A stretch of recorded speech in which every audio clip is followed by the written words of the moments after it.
শেষ শেষ।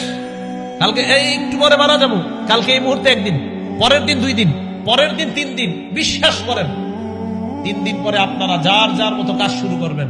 4 দিনের দিন আরিফ বিন হাবিবের জন্য কিছু একটা করা দরকার। আচ্ছা 7 দিনের দিন ভুলে গেছে। 1 মাস পরে সবাই সবার মতো। 1 বছর পরে কিসের কে আরিফ বিন হাবিব, কোথায় কে সে কি, সব শেষ। ওয়াতাতাযাক্কারুল মাউতা ওয়াল বিলা, তুমি মরে যাইবা, মরার পর পচে যাইবা, ওটা নিয়ে ভাবো। এটাই তো সত্যি কথা। আমি আপনি মারা যাওয়ার পর আমার সন্তানাদি, আমার আত্মীয় স্বজন আমাদেরকে দাফন করে দিবে। দাফন করে দেওয়ার পর একটু বলবে এই সে ভালো ছিল, সেই ছিল, সেই ছিল। 2 দিন 3 দিন, আস্তে আস্তে সবাই সবার মতো চলবে। আপনার বাড়ি গাড়ি সব রয়ে গেল। এটা নিয়ে ভাবেন যে আমি যা কামাই করেছি, যা উপার্জন করেছি, সব রয়ে গেল, আমি কবরে চলে গেলাম।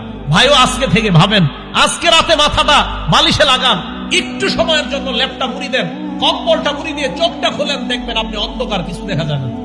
চোখ খোলেন, ল্যাপ মুড়ি দিয়ে, কাঁথা মুড়ি দিয়ে চোখ খোলেন, লাইট অফ, দেখবেন কিছু দেখা যায় না। তখন ভাববেন, আচ্ছা আমার লাশটা কবরে রাখলো কামরাঙ্গীরচরের জনগণ, রাখার পর আমার লাশের উপরে বাঁশ দিল, বাঁশ দেওয়ার উপরে আবার মাটি দিল। আচ্ছা আমি তো কিছু দেখতে পাবো না।